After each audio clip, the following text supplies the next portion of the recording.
Welcome. My name is Yehuda Newberger, AIPAC National Board Member. I have the great privilege today to be joined by Congressman Peter Meijer from Michigan's 3rd District. Congressman, welcome. Thank you, Yehuda. It's good to see you again. Excellent to have you here.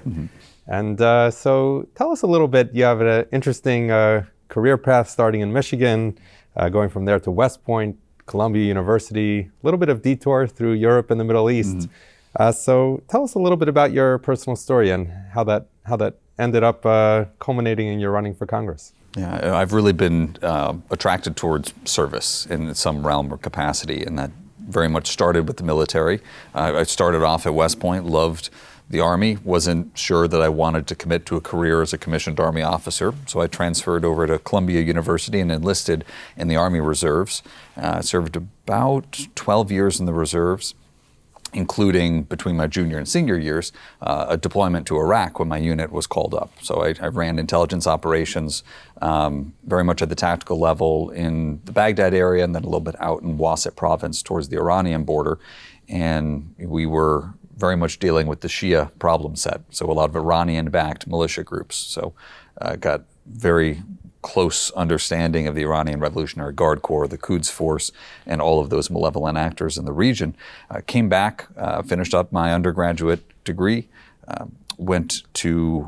I've been involved in the veterans community for my entire time while I was in college, specifically in veteran education advocacy. So I was chairman of the board of Student Veterans of America, and had helped campaign and help pass the post 9/11 GI Bill.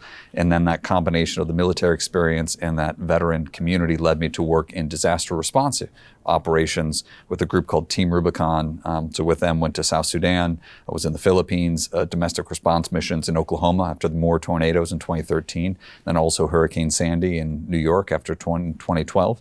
And I wound up through a variety of circumstances then going over to Afghanistan and being a conflict analyst for the aid community over there from late 2013 to mid-2015.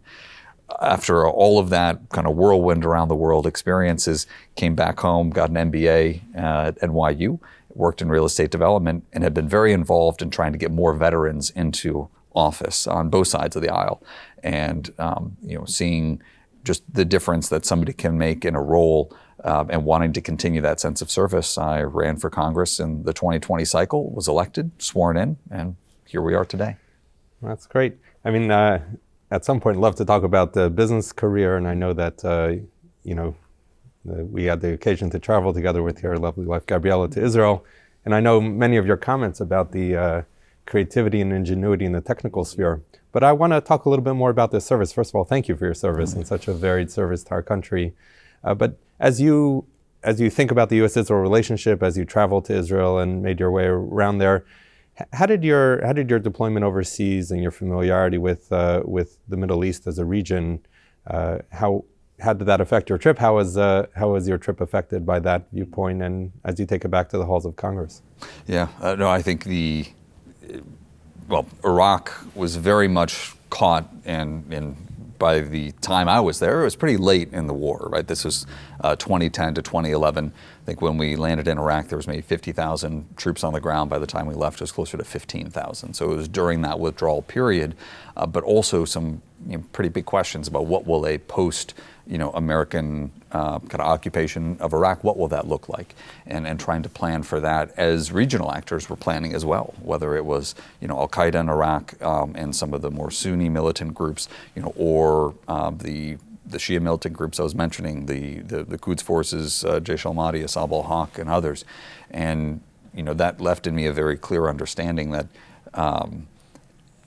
if war is politics by other means, in the Middle East, it is clearly politics by other means, and a lot depends on those regional tensions, and that what is best for democracies, what is best for the ability of an individual to have self-determination, to have a say in how they are governed, is going to be some sense of stability.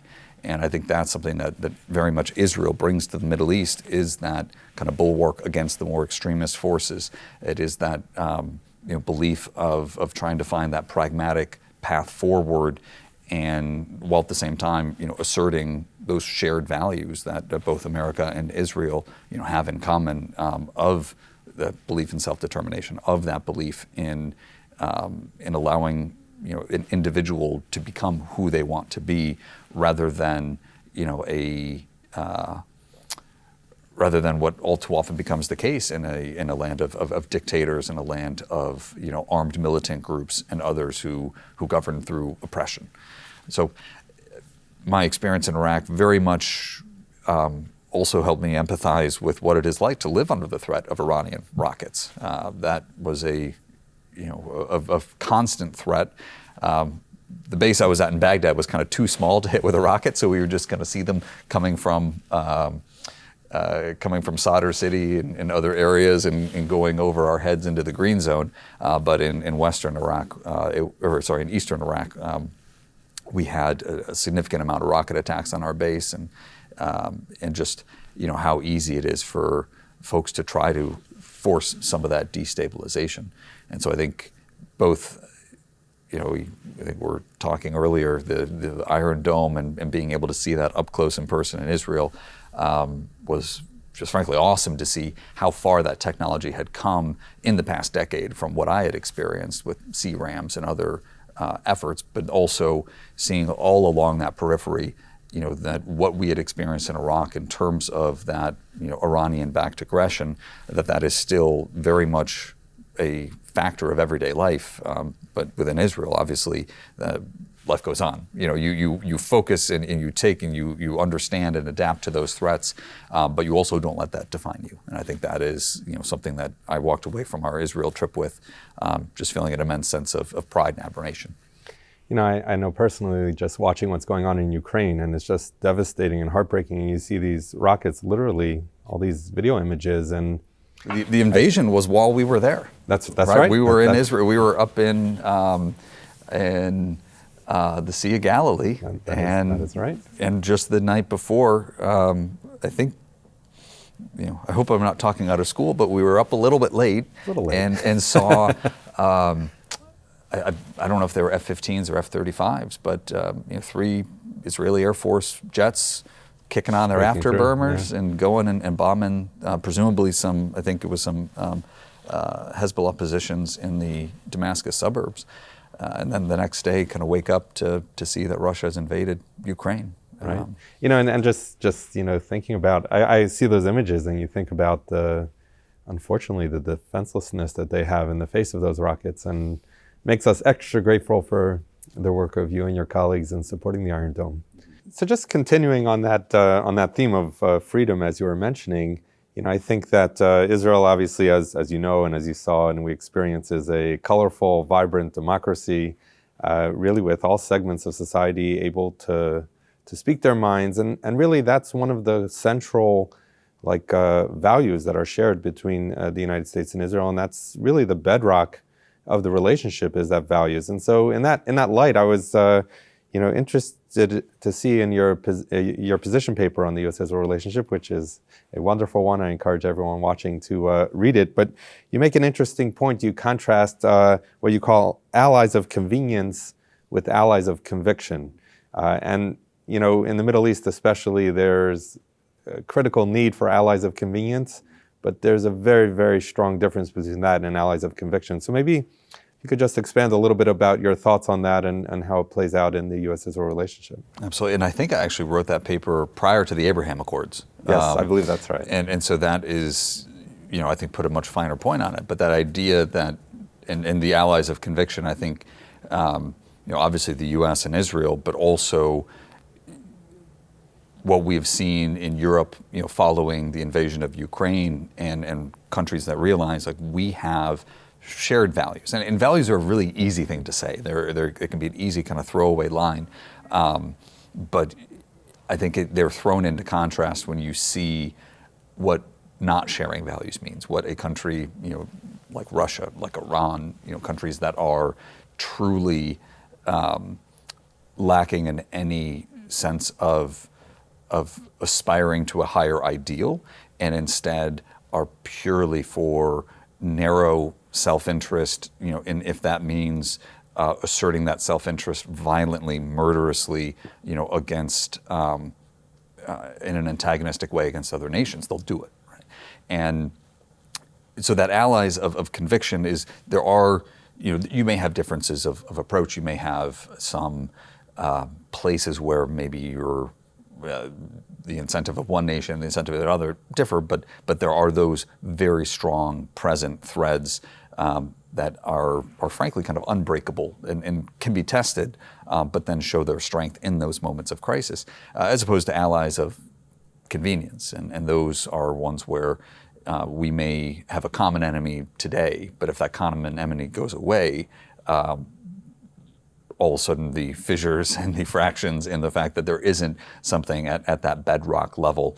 And I don't want to throw too many nations under the bus who are currently allies of convenience, but I think it's a way that I look at the world, in a way that I have found in those moments of crisis, countries who come up and say, no, we're in this together. And I think you're seeing that in Europe, and I think that is where Europe is today. It's important to remember where Europe was, 60 years ago, right? Where all of a sudden, the dividing lines became very clear, or where Europe had been for centuries, in terms of engaged in constant struggle. And I think it also shows where the Middle East can go. And I think, Israel is very much charting that path and becoming that beacon. And the Abraham Accords have put a very fine light on it, where, I think after a certain period of status quo, folks look around and say, wait, how come we're doing it this way? Is there a better approach that we can take that will be for our collective benefit? And that requires discarding old understandings. It requires maybe having conversations that are uncomfortable at first. But what we've seen in the growth of the Abraham Accords, in those alliances, in the partnerships that have developed, frankly, I think, and I don't know that I've been told this directly, but I've read between the lines of some conversations with kind of newfound allies, and there's almost a sense of, how come it took us so long? Like that, and I think that's wonderful to see, because to be able to then build those additional ties, even if there are differences in values today, those relationships have to start somewhere. It's interesting. We were in Israel and heard from so many people, and I think there were probably two themes that I think like virtually every speaker spoke about. One was Iran, and we'll talk about that. But the other was the Abraham Accords, and it's like almost you get the feeling that it's almost impossible to overstate the importance and the potential that are there with that, and so it's exciting times. So moving from the Middle East a bit to the Capitol building right over your shoulder. So obviously we live in a time of a lot of partisan politics and division, and AIPAC as an organization, the pro-Israel community as a movement, works very hard to stay bipartisan and to engage on both sides of the aisle and focus on the issue like we spoke about before, and the values. And it's a harder and harder place to be in this era. And so in that light, I'm curious for your thoughts on. You've joined the Problem Solvers Caucus, which is really an influential group of Republicans and Democrats who agree to put aside their partisan politics at times and come together to advance legislation. And I'm curious your thoughts on that group, why you joined, but especially just to share with our viewers a little bit about what it's like to try to be a pragmatist, to advance things in this hyper-partisan environment. Yeah, I think the Problem Solvers Caucus, and it's Noah's Ark, right? It is an equal number of Democrats and Republicans come in 2 by 2, and the focus there is to provide a space where we can set our partisan affiliation aside and say, both, I have an idea for a piece of legislation. How do we do this in a bipartisan way so it can get passed? But then, candidly, it can also be a good therapy session where we can both complain and realize, like, oh, you have that frustration with your party, I have that frustration with my party. The thing that my party's doing frustrates you, yeah, it frustrates me as well. But in that sense of kind of realizing that there are more things that unite us than divide us, finding places where we can constructively engage, as a body, as a Congress, as members of Congress with the administration, who may be in power. And I've only served under, I guess technically I served for 17 days in the Trump administration, but it wasn't, set that period of time aside. But being on foreign affairs and having a lot of members of the Problem Solvers Caucus who are also on foreign affairs, we've been able to then speak not just with a voice of Congress, but a voice representing both sides of the aisle to give additional import in areas where maybe we think the administration is not going down the path they should. And frankly, the renewed Iran nuclear negotiations that are ongoing right now, I've had Democratic colleagues who say, we're really worried about this. Will you kind of join us on this letter? And I know how tough it is to be critical, even if it's constructively so, of your own party. And those are areas where I say, what can we do to kind of help? I don't, to be fair, this letter is maybe a little bit more gentle and kind or praising of the administration, even if there's some criticism here, but I'm willing to look past that too, because the importance of being able to say, this is not a left or right issue. This is not Republicans and Democrats. We're not wearing our partisan affiliation here. It's not tribal. This is about something that unites us as Americans, and pushing that forward is something that I'm a firm believer in. Wonderful. I mean, we appreciate it. I see just over the years, politics seems to work by pendulum, and I hope that pendulum shifts back toward focus on the pragmatism and on working through to make important things. The pendulum is good. It's the downside of a pendulum is if it swings in an ever widening arc, and I kind of want to try to. Fair enough. So we've alluded to the Israel trip a number of times. Would love to hear what sticks out in your mind as a memorable moment or something that was special to you or Gabriela, and just if there was an insight you took away from the trip that maybe you hadn't realized before going, would love to hear your thoughts. Absolutely. Yeah, it was a wonderful experience. It wasn't my first time. It wasn't our first time in Israel. I'd been in 2017 and had come very close to taking a job doing similar conflict analysis. And so when I was first in Israel, I was with a colleague of mine who was kind of given, we were in Jerusalem. We had an opportunity to go and go up to the Golan, and less looking at it from a regional dynamic, or looking at both from a regional dynamic, from kind of a local dynamic. And I'm a terrible tourist. I don't really. It's nice to get the sights and the sounds, but I really want to get the feel and the tone and that sense of atmosphere. And what was so wonderful about the trip is because I'll go to a place and immediately want to get into the intrigue and the tensions and the turmoil. We both saw that component in a way that I think I was never able to do otherwise, but to be able to see kind of the relationships on the security assistance side. Traditionally, going to an Iron Dome facility is not something that a tourist can do. So we were able to see a lot of that and see the impact of not only votes that we've cast, but also technologies that I have been a part of and aware of and benefited from. And so it's hard to say that didn't stick in my mind. The experience we had at the kibbutz right outside of Gaza was also just wonderful, and the young woman who showed us around, just the sense of brightness and spirit, but also a very dark sense of humor that I relate to deeply. I'll never forget some of those interactions, and but I guess even more so being able to tie in not just the security components, but to get the sense of culture, to get the sense of history, to get that both the present day lateral, the future trajectory, but also to have those roots and anchors in our kind of shared past. And I think that, and when I say shared past, I mean millennia, I think was very powerful, very powerful.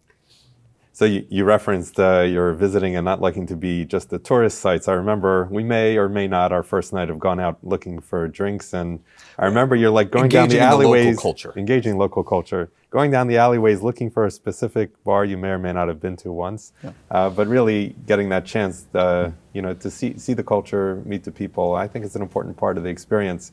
And we were with the staff we were speaking a little bit before that they gave you, they took videos of different members, and you got like the ultimate backdrop of that Iron Dome battery right there. And I remember, along with I think all of the participants on our trip were just struck with the people running the Iron Dome and really doing that first line defense were just 21, 22, and they were officers. And I think it was a very impactful experience for really everyone on the trip. And so, it was really, I have to say, I'm curious to hear your thoughts, but, I find that, as much as we talk and while we're here in DC and talk through the issues, being there and seeing it, just changes the whole perspective. And, I think the trips are a remarkably valuable opportunity through the Educational Foundation. 100%. And if not for the Educational Foundation, I don't think we would have had that opportunity. But you mentioned the young men and women at the Iron Dome site, and I think it's also something that I find very inspiring, which is the national service component within Israel, and I think what that does to create a sense of buy-in, a sense of we have skin in the game, that this is our country, we are contributing to it, not to quote John Kennedy, that's not what your country can do for you, what you can do for your country. And I think back to just generational issues we have in the United States, and I think there's obviously a lot to be shared and a lot to be learned, whether it's on the technological side, whether it's in business investments, talk about Israel as a startup nation, all the ways in which the autonomous vehicles, right? I come from Michigan, the automotive community tie-ins and connections. So you have that on the one hand, but then also, I think in some ways that sense of collective fate in Israel is something that I almost fear the U.S. has lost a little bit of sight on, that hopefully just jumpstart a little bit of that energy. And so I think being able to compare and contrast and not only see what on the United States side we can offer Israel, but also on the Israeli side, I think it's a very grounding and sobering comparison. Yeah. So just wouldn't or couldn't go the day without spending a little bit of time talking about Iran. Mm-hmm. And obviously, Iran at the moment is a very fluid situation, unclear if there will or won't be a deal. But really, would love to get your thoughts on the situation generally, on what you think that members of Congress can be doing, at this time, and if there was anything, again, as a reference, I think all of the speakers we spoke to seem fairly uniform in some of their concerns and fears. And I'm again welcome your observations, or what did you take away from those opportunities to hear from so many different political, news, and government experts? Yeah, and I respect the fact that AIPAC aspires to be very to treat this as a nonpartisan issue, and so I will. In that sense, I will try to be diplomatic and channeling my feelings there. I think I struggle to understand what is to be gained by renewed negotiations, and it's very clear what could be lost, and those. I have put this to a number of folks that I can speak with candidly in the administration and just say, what are you trying to do here, guys? As if there's some miracle bank shot that'll unleash Middle East peace, but somehow the Iranians are the ones who can help us accomplish that. It's like this is not. There's no logic to this. There's maybe a wish fulfillment on some level that because Iran, relative to maybe some of the Sunni countries we've aligned with, has maybe a bit more of the economic potential and the kind of demographic potential with a far more, in some ways, far more kind of moderate middle class and upper middle class, obviously wildly extreme elites that have not released their kind of clench on power.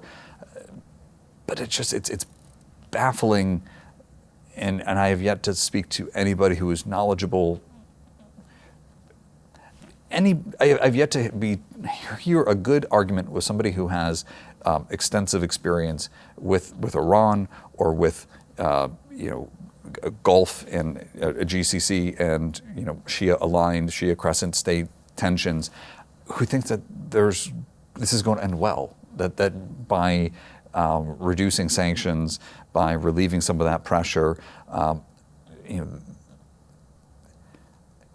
it's far easier for me to criticize something where I'm like, okay, I see where you got this wrong. I struggle to actually know what the assessment is with those negotiations. So, Iran is a malevolent force. I think Russia is doing with Ukraine is getting far more attention. What Iran did, back with Bashar al-Assad in some of those early repressive days in the Syrian civil war. I mean, these are just horrific events of mass killing. The blood that was on the hands of Qasem Soleimani for the violence that he had wrought throughout that area. The 2005 car bombing that killed Rafiq Hariri. I mean, this is a country that brings death and destruction wherever they go, and would far rather have destabilization of a state. Again, similar to how Vladimir Putin operates, he would much rather have Ukraine in ashes than Ukraine joining the West. Iran would much rather have states throughout the region in ashes or in turmoil, rather than have them realize that there are strong benefits to their own peace, prosperity, and stability to join with the United States, with Israel, to be part of the Abraham Accords. So they're a uniquely and singularly destabilizing factor, and how we think that that will somehow change with the right, strongly worded letter or series of negotiated concessions that we have very few ways of affirming or verifying, is just it leaves me speechless. I cannot fathom. I struggle to understand, why this is being undertaken. Well, the deal, obviously, we'll see how it develops, and you're right that we do work on a bipartisan basis, but we also, we appreciate the clear-eyed understanding of what a malevolent actor that Iran is, and, and in terms of a deal, we have concerns about the deal, and we'll continue to speak to them, and we appreciate when you and your colleagues on both sides of the aisle, again, at the moment, really just having that clear-eyed view on what a threat Iran is, and what a good deal would need to be in order to make sense. And so we appreciate your efforts and those of your colleagues. We appreciate you for joining us here today, Congressman Peter Meijer. And to all those of you viewing at home, thank you very much for joining us. Have a wonderful day.